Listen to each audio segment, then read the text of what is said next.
There is a moment, one subtle, almost imperceptible moment, when your silence begins to echo louder than any word ever could. You don't slam the door. You don't write long letters explaining your absence. You don't post about your worth. You simply, and in that stillness, the people who once overlook you begin to listen, not to your voice, but to your absence. This channel, The Everlasting Stoic, is where we don't chase validation. We build strength in silence, peace in presence, and value in what we withhold. Today, we enter the delicate, powerful terrain of what truly happens when you walk away, quiet. If you've ever held back words, stepped aside with grace, or detached from someone who once took you for granted, then this video is your reflection. And if this speaks to you, I invite you to subscribe, not for vanity but for alignment, so you never miss the lessons that remind you who you are. And if you've ever disappeared quietly and watched the impact unfold, I'd like you to share your experience in the comments as we move through this journey together. Let us begin. Chapter 1. Quiet Exit Speaks Loudly. There's a strange thing about silence. It doesn't demand attention, yet it commands it. It doesn't plead or protest, but it lingers. It's not aggressive, yet it disarms. And when you leave without a single word, without a closing argument, without one last emotional plea, the message you deliver is deafening. The world we live in is noisy. Everyone's shouting to be heard, typing in all caps, performing pain like it's theater. So when you don't give them the satisfaction of knowing what you feel, or how badly they hurt you, or how much you once longed for their attention, your silence becomes louder than anything they've ever known. Leaving without drama unsettles them. It violates the script they've rehearsed, the one where you cling, you beg, you rage, or you seek closure. But the Stoic needs no grand exit. The Stoic simply exits. And that quiet exit, it echoes in their minds when they least expect it. In the still hours of the night, in the spaces between conversations, in the time they spend refreshing your profile, only to find nothing. You don't have to raise your voice when you raise your standards. There's a unique pain in being ignored, especially by someone who once gave their time, their warmth, their energy freely. When that disappears without announcement, it forces a reckoning. They begin to remember the calm in your run-ins, the weight in your gaze, the way you truly listened, and now nothing, just the silence. This isn't about being passive-aggressive. It's not about punishing anyone. It's about choosing your peace over your performance. It's about deciding that not every departure needs a speech, that your energy is too sacred to be spent convincing someone of your worth. You see, when you vanish noiselessly, you force them to face the void you once filled, a void they may not have noticed while you were still there. Because people often grow blind to abundance. They think attention is endless, that presence is promised, that love waits, but it doesn't, at least not yours. And here's what's beautiful in all this. You don't leave to make them hurt. You leave because you no longer wish to hurt yourself by staying. And in doing so, you hold a mirror to their behavior, one they can't look away from. The one who walks away quietly walks away with power. Power that cannot be faked, because it's the power of someone who has processed the pain, accepted the truth, and still chose grace. They won't forget the silence. They'll hear it when others speak. They'll feel it when others stay. They'll measure new connections against your absence, and most won't measure up. Your silent departure plants seeds in their mind, seeds of regret, of curiosity, of longing. And in time, Those seeds grow into something unavoidable.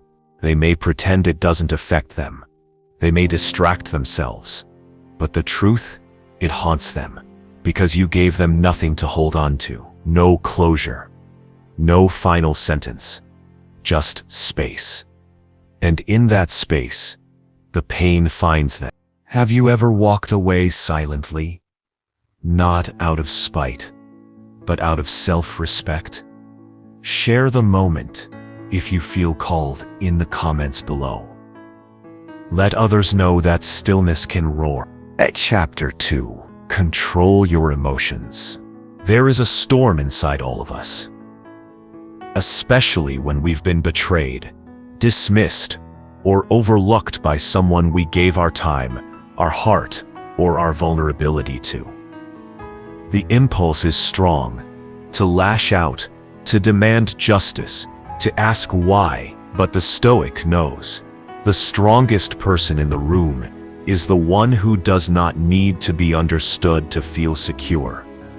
And the most magnetic person is the one who feels deeply, but is not enslaved by emotion. When you leave silently, it isn't because you don't feel.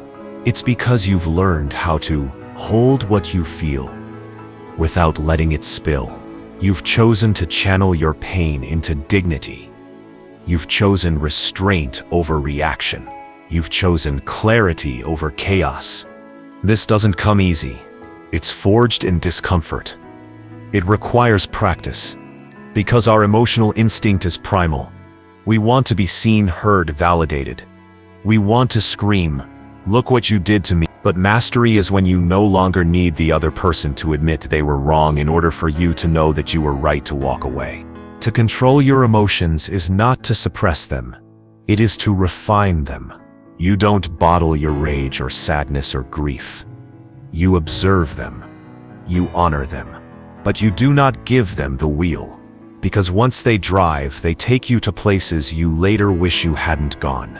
Late-night messages, public posts, pleas that echo with desperation. No, you are not here to convince anyone of your worth. Not anymore. True emotional control is elegance. And elegance is rare. In a world that thrives on oversharing, on reactive behavior, on exposing every inner turmoil to the masses. Being composed is a revolution. You become unreadable. Not because you're empty, but because you've become a vault, and only those who've earned access get access. The people who test your emotions want to know that they can reach you. Not physically, but psychologically. They want to see if they still have pull. If they can still make you react. That's why your silence frustrates them more than your anger ever could. To walk away quietly and remain composed afterward, this is the art.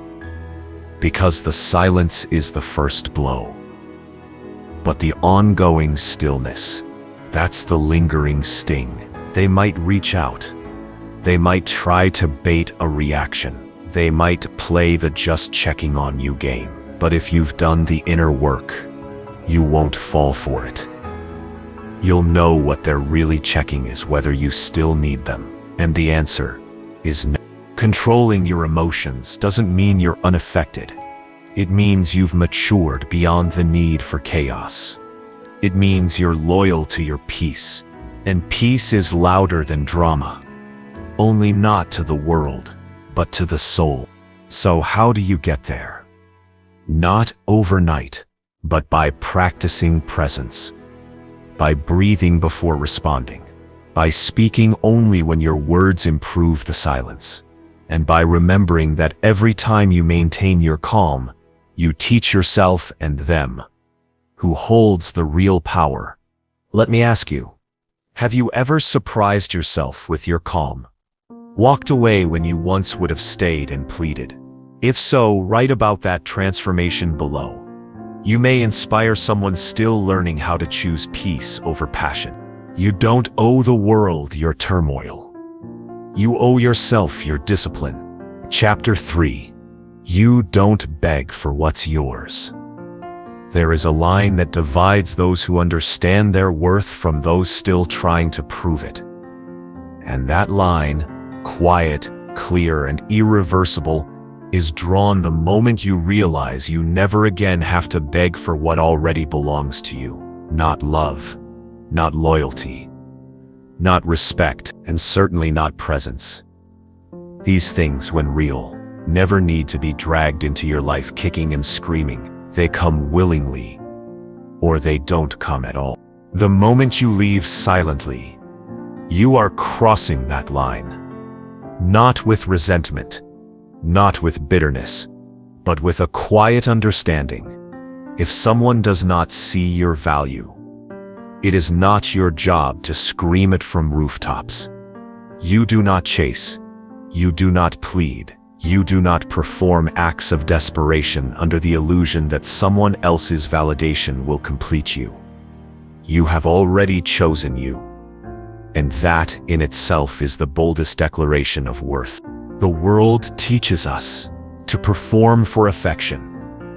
We're taught that silence means failure, that stillness means giving up. But here's what they don't tell you. When you no longer seek what you deserve from those who can't give it, you free yourself to receive it from those who can. You don't diminish your light, so someone else can feel comfortable in the dark. You don't kneel when your heart has already stood up. You walk, and in that walk, in that quiet step into the unknown, lies the courage that most never tap into. Begging is not love. It is self-abandonment dressed as loyalty. It is fear wearing the mask of hope, and the Stoic rejects both. Not because they are too proud, but because they know the cost of giving pieces of themselves to people who haven't earned them. Let them call you distant. Let them say you shut down.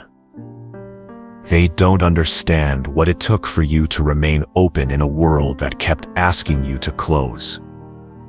You held on longer than you should have. You gave more than was wise. You forgave more than you admitted. But now you have reached the moment of silence. Not because you no longer feel, but because you finally understand. When you stop begging, something profound happens. You begin attracting, not chasing, not convincing, but simply existing in a state so grounded, so aligned, that anything not meant for you quietly falls away. And anything meant for you finds you without confusion. You become magnetic, not by seeking attention, but by withholding it. You become desirable, not by trying harder, but by trying less. Because real power is never in pursuit. It is in posture. And your posture, shoulders back, gaze steady, spirit undisturbed, says everything they need to hear. This is why they hurt after you leave. Not because you fought, not because you burned the bridge, but because you didn't. You left it intact, yet you chose never to walk it again. That's the kind of decision that can't be reversed. That's the kind of silence that screams, I deserved better. And now, I give that to myself. And what of those who only realize your value once you've stopped proving it? They will circle back. They will craft messages that dance around the truth. They will ask how you've been, remind you of shared memories, perhaps even apologize without truly saying the words. But you'll know, you'll feel the shift. You'll recognize that what they want is not you, but access to the version of you that no longer exists. Because you don't beg for what's yours. Not anymore. You attract it by becoming it. You become loyalty. You become peace. You become worth. And those who don't recognize that, they become memory. If you've ever hit that turning point where you stopped asking for something that should have been freely given, tell me how it felt. Did it free you? Did it empower you? Share it in the comments below. Others may find their moment of clarity through yours. Chapter 4. Pain shapes your strength. There is no strength in this world like the kind that is born in silence. The kind that rises not in the spotlight, but in the shadows. The kind you don't post about, the kind no one claps for. The kind that grows when no one's watching. That is the strength shaped by pain, quiet pain, buried pain, endured pain. You see, most people think strength is loud. They think it wears armor and walks with force. But the Stoic knows true strength walks lightly. It walks with wounds that no longer bleed, with scars that have been named and understood, with emotions that have been felt fully, but not allowed to rule. And that strength, the quiet kind, is forged by pain, pain that wasn't vented, but transformed. When you leave a situation without drama, without anger, without begging, it doesn't mean you didn't suffer. It means your suffering refined you. Instead of unraveling you, you took the hits, you felt the rejection, you faced the abandonment. But instead of making it your identity, you made it your evolution. Pain reveals. It shows you who you were pretending to be. It shows you where you gave too much. It shows you where you abandoned yourself. And most importantly, it shows you what you're truly made of when everything familiar begins to fall apart. That heartbreak, it cracked the version of you that settled. That silence, it broke the cycle of over-explanation. That ghosting, it stripped away the illusion that you were ever fully seen. But here's what remains after the storm. You, raw, honest, present. Pain strips you bare so you can rebuild with intention. And no, it doesn't feel glorious at first. Growth rarely does. Sometimes it feels like rage with nowhere to go, like tears with no one to catch them, like nights spent questioning everything. But slowly, quietly, without announcement, you change. Your voice becomes deeper.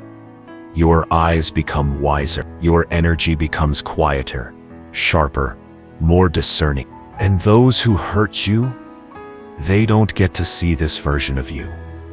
That's part of the pain. They don't get to witness what their absence made possible. You don't show them your glow-up. You don't give them that access. Because your growth was never meant to be their closure. It was meant to be your rebirth. That is what makes you powerful. You no longer need to prove you've changed. You are the proof. Your boundaries speak for you. Your detachment speaks for you.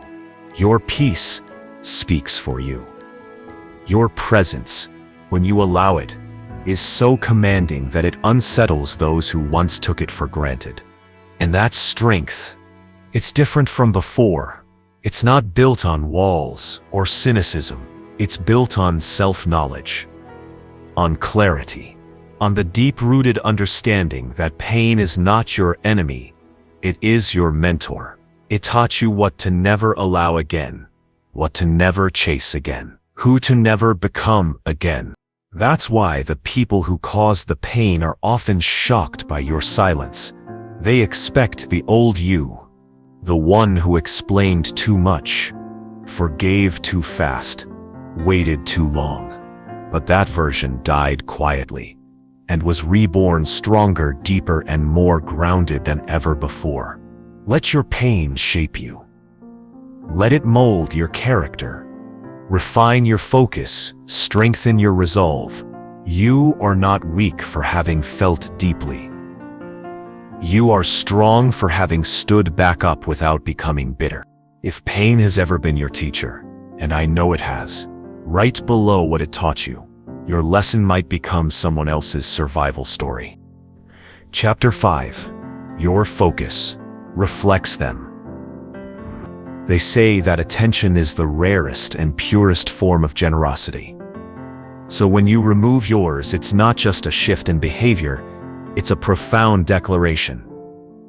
And what they feel in your silence isn't just the loss of your words, but the loss of your focus, the warmth of your eyes, the energy of your thoughts, the loyalty of your emotional bandwidth, all gone, without warning, without fanfare. You see, where you place your attention, you give power, you validate, you shape someone's sense of importance. That's why when you used to care, they felt centered. Even if they didn't appreciate it at the time, they felt your consistency, your presence, your interest. It made them feel relevant, admired, significant. So when you go quiet, not just with words but with your focus, it forces them into a mirror they never wanted to look into. A mirror where they must confront not just your absence, but their own behavior reflected back at them. Your focus is a mirror. It reveals the character of those you give it to. And when they break that mirror, when they take your attention for granted or abuse your care, they eventually find themselves staring at their reflection with no audience left to perform for. You have to understand, they didn't think you would really leave. They thought your interest was eternal.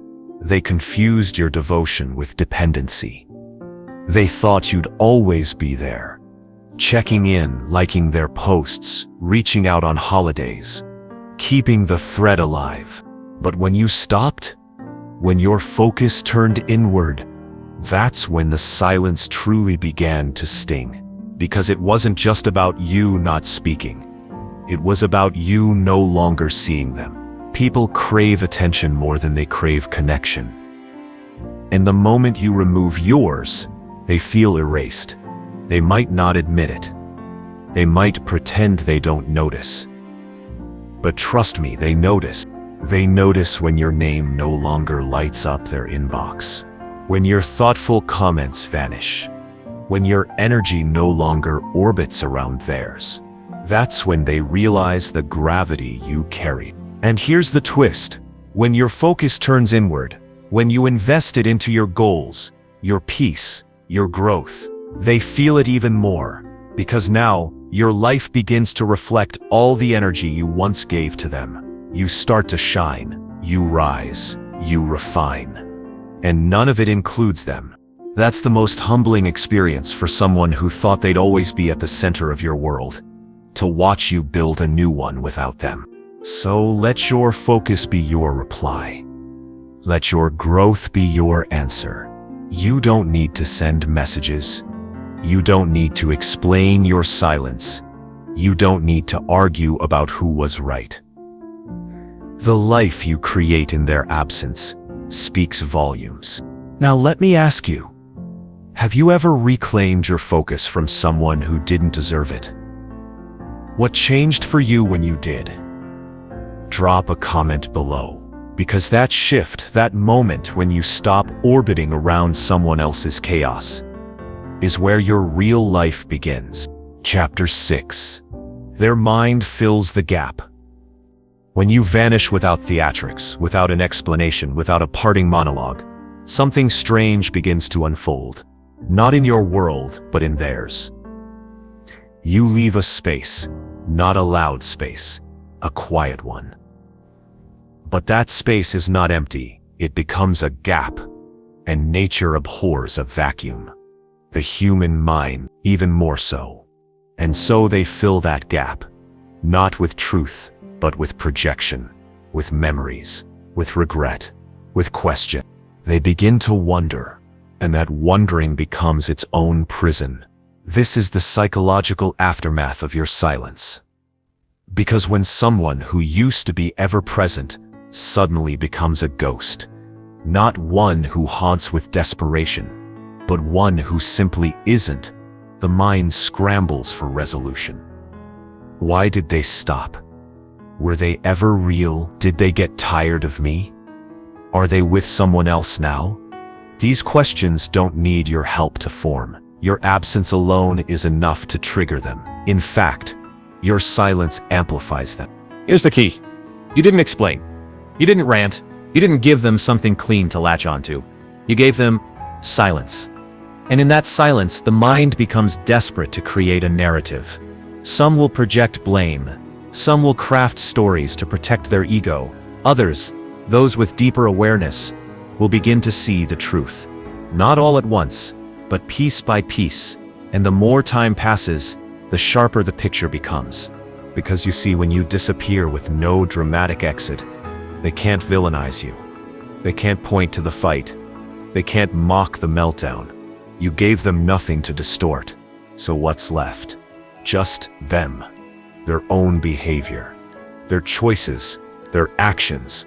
Your silence becomes a mirror, and they're forced to stare. The human brain is wired for completion. We hate open loops. We want endings, even if they hurt. That's why cliffhangers make us restless. That's why ghosting confuses us. And that's why your silent exit becomes the loudest alarm in their mind. Because they don't have an ending. So they chase one, mentally, emotionally, sometimes even physically. They reread the messages, revisit the photos, replay the last conversations, trying to find a crack, a sign, a moment when they should have seen it coming. But you didn't give them that luxury. You simply left. And in doing so, you left them with the responsibility of interpretation. And responsibility, it can be suffocating to those who once avoided it. What hurts the most is that you didn't beg. You didn't fight. You didn't try to control the story. You let them write their own version. And that terrifies them. Because deep down, they know what they did. They know how you gave. They know where they failed. They know they took your energy, your presence, your attention, and assumed it would never fade. But now it's gone. And it's not coming back. And here's where the true shift happens. They don't just think about you. They start to obsess. The more grounded and silent you remain, the more unpredictable you become in their mental landscape. And unpredictability breeds intrigue, mystery, fascination. They start watching your moves, checking who you follow, wondering what you're doing. Are you angry? Are you indifferent? Are you healing? Are you already over them? They don't know, and that not knowing becomes a loop. But you're not trapped in that loop anymore. You've stepped outside of it. You've reclaimed your time, your thoughts, your presence. And the more you stay out, the louder the gap grows in their psyche. Because silence, my friend, is not just the absence of noise. It's the presence of uncertainty. And uncertainty keeps them awake at night. You don't need revenge. You don't need to explain. You don't need closure. Your absence is doing the work. Quietly. Relentlessly. Unapologetically. Have you ever watched someone unravel? Not because you said something cruel, but because you said nothing at all. Share your story if you have one. Someone out there might need to know they're not alone in choosing quiet over chaos. Chapter 7. Mystery pulls them in. Mystery is magnetic. It's one of the most powerful forces in human psychology. Not just because it hides something, but because it promises something. Something yet to be revealed. Something unspoken. Something more. And when you leave without an outburst, when you exit without answers, you cloak yourself in the one thing people can't resist: the unknown. You see, most people try to remain relevant by staying visible, posting more, talking more, explaining themselves endlessly. But the truly unforgettable ones, they vanish just enough to be remembered. They leave questions instead of explanations, shadows instead of spotlights. When you go quiet, you become a mystery. And people are drawn to mysteries, not because they're confusing, but because they provoke, they challenge, they awaken curiosity. And in a world where so many people are predictable, your detachment makes you unforgettable. Let me be clear. This isn't about manipulation. It's not about playing games. It's about understanding that not revealing everything is a strength. Because when people think they have you figured out, they stop paying attention. But when you leave room for interpretation, they keep looking closer. They keep searching for meaning. They keep coming back to your memory. This is especially true if you were once emotionally available. If you were the one who shared, who cared, who checked in, who gave, that version of you was familiar, safe, predictable. But then you stopped. You became the opposite, not cold, not cruel, but unavailable, not out of punishment, out of peace. And suddenly the roles reverse. Now they're the one watching, waiting, wondering. Your stillness becomes the riddle they can't solve, the book they can't finish, the ending they can't write. And here's the paradox. The more they try to understand you, the less control they have. Because your silence means they don't get to shape your narrative anymore. You're no longer handing them your story. You're no longer easy to read. You've become poetry. And poetry doesn't explain itself. In that mystery, they begin to romanticize you. That's the irony. They didn't value you when you were close. But now that you're distant, your value expands in their mind. They remember you through rose-colored fragments. They exaggerate your best traits.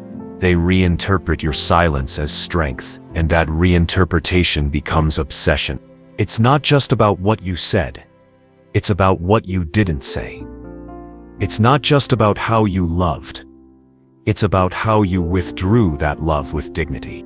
Mystery triggers imagination, and imagination is more powerful than memory, because it fills in the gaps with what the heart wants to believe. And the more space you leave, the more their heart starts creating stories. Stories where they were wrong. Stories where you're flourishing. Stories where they lost something sacred and may never find it again. They're drawn back to you, not because of what they know, but because of what they don't. And that, right there, is your power. If you've ever witnessed someone who once took you for granted, start chasing the ghost of who you were. Write about it below. You never know who's wrestling with that silence now, and needs the strength to remain mysterious. Chapter 8. You thrive without breaking. Perhaps the greatest illusion we're taught is that heartbreak must destroy us. That loss must shatter us. That walking away must leave us wrecked. But the Stoic learns a deeper truth. That we can endure endings without becoming hollow. That we can thrive not in spite of pain but through it. That we can rise quietly, beautifully, fully, without breaking. When you walk away in silence, people assume you're struggling. They imagine you curled up, checking your phone, waiting for some grand gesture of return. And sometimes you are, for a while, but then you begin to rebuild. And your rebuild? It isn't loud. It doesn't look like vengeance. It looks like peace.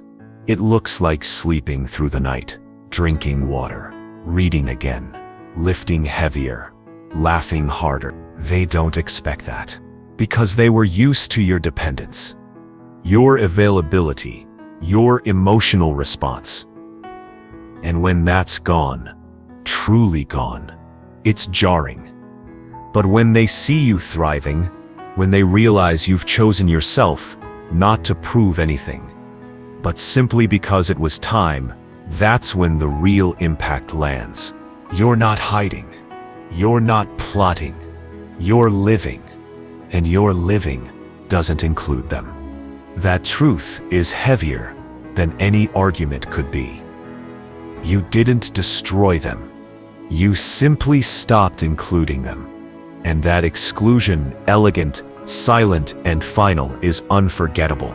You thrive by focusing on what nourishes you, not by stalking their updates, not by trying to outshine them. You thrive by detaching from the need to be seen by them at all. And the moment you no longer crave their recognition, you become free. Your success, however you define it, is no longer a performance.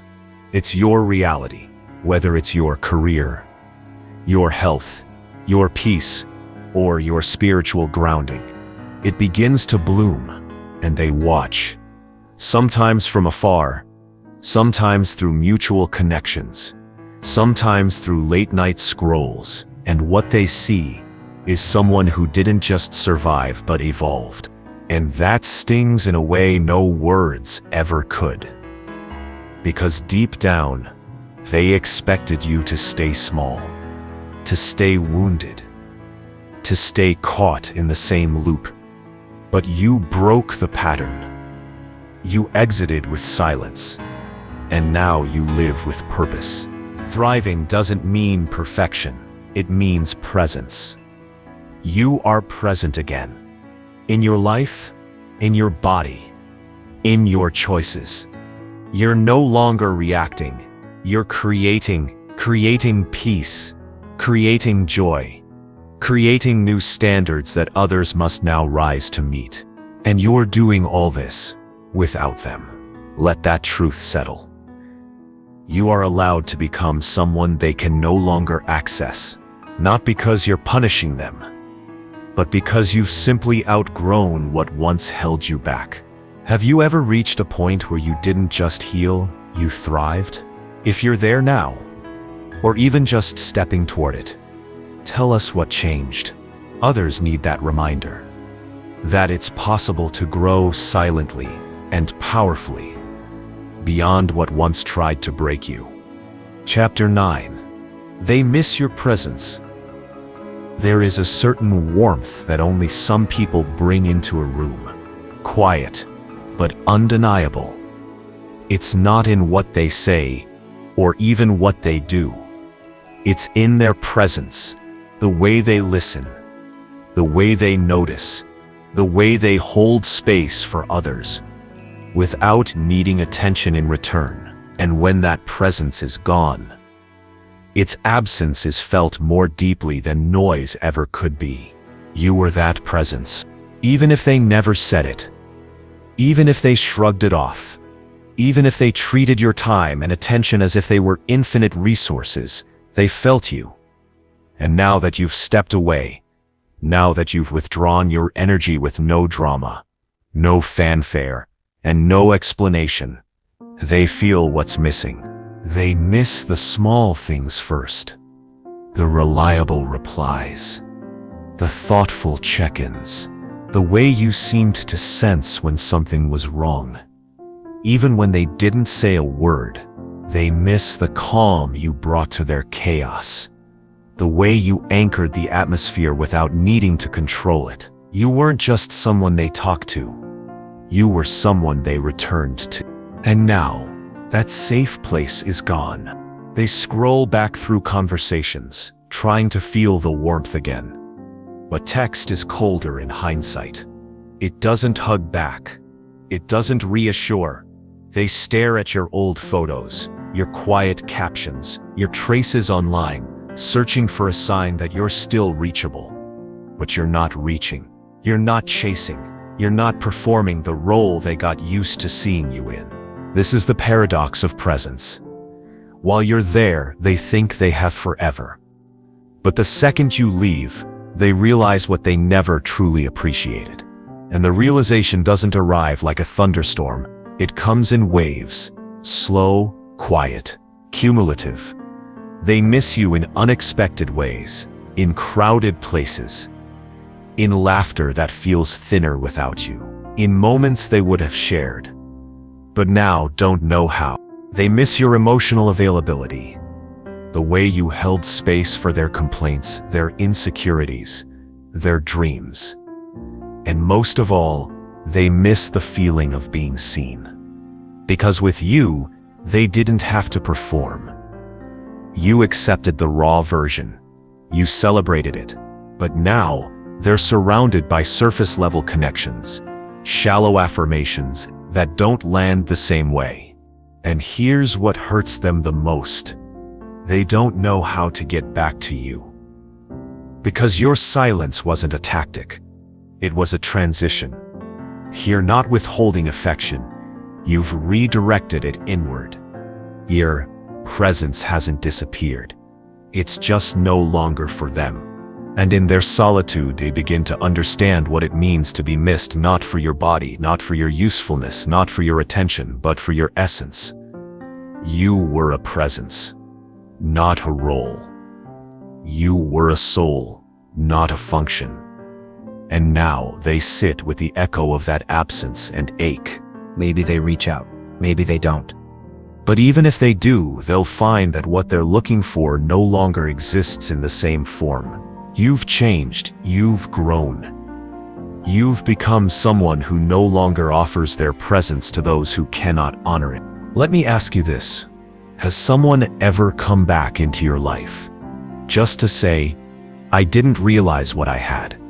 If that happened to you, or if you ever felt the ache of someone finally recognizing your value too late, write it below. Because your presence, your true presence, is not just missed. It is unforgettable. Chapter 10. The Stoic returns strong.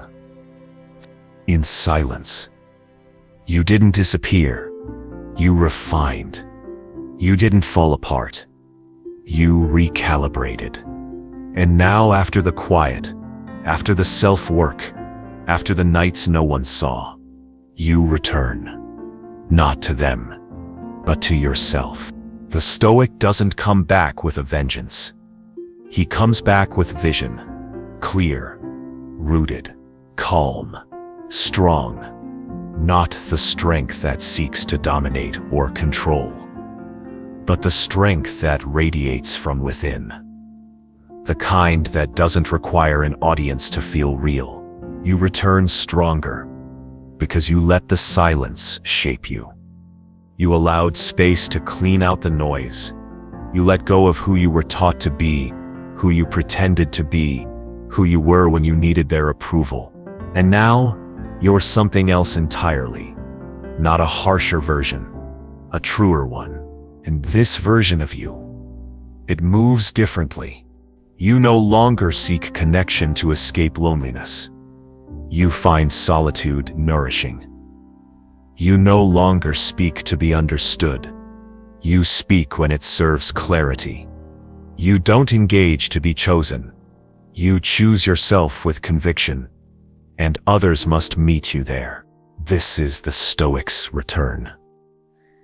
The rebirth that happens not after chaos, but after stillness. It's subtle. It doesn't come with a roar. It comes in your gaze, in your posture, in the way you don't flinch when someone disrespects your boundary, in the way you hold silence like a sword, not to hurt, but to defend. And when they see you again, if they do, they won't know what changed, but they'll feel it. You're no longer trying to prove you're good enough. You're no longer extending olive branches to people who brought fire. You're no longer giving your time to those who only valued your convenience. They won't say it out loud, but they'll feel the shift. You're more grounded, more composed, less available to chaos, less reactive, more discerning. You've moved from being someone they assumed would always stay to someone they realize they may never reach again. That's the ultimate transformation. The Stoic returns with grace, not bitterness, with openness, not need, with detachment, not indifference. You don't seek to punish, you simply hold your standard. You don't fear losing people. You trust that what aligns will stay. and what doesn't will drift. And yes, some will come back. They'll test the waters. They'll act as if nothing happened. But the return of others does not determine the return of you. Because now, you choose with clarity. You observe before engaging. You discern energy before you offer yours. Your strength is in what you don't react to. What you don't allow back in, what you no longer tolerate. That's what makes you powerful. That's what makes you unforgettable. Let me ask you, directly, have you ever made a quiet comeback? Not to prove them wrong, but to prove yourself right. If you have, write about that version of yourself below. The one who came back stronger, slower, wiser. That version deserves to be remembered. Conclusion. And so, you left. Not in anger, not in rage, not in vengeance, but in silence. And in that silence, something shifted, not just in them, but in you. You discovered what happens when you stop proving, stop begging, stop explaining. You learned the quiet power of withdrawal, the beauty of detachment, the peace that comes when you honor your own worth. They didn't expect you to leave. Not like that. Not without the noise. But you did. And now, they feel it. They feel your absence in their empty messages, in the moments they wish they could share, in the presence they once overlooked and now can't forget. But you feel something else. You feel your strength, your freedom, your return to center. And if this message has found you at the right time, if something inside you resonated deeply, then let this be your reminder. You do not have to fight to be valued. You do not have to speak to be heard. Sometimes the most powerful message is no message at all. If this spoke to your heart, if it reminded you of your own silent exits, your own inner growth, your own quiet returns, then join us. Subscribe to the Everlasting Stoic. This is a space for those who rise without noise. And tell me, in the comments, have you ever walked away so quietly they still haven't recovered? Let's leave the noise behind. The world has enough of it. But you carry something far more rare. Silence. That changes everything.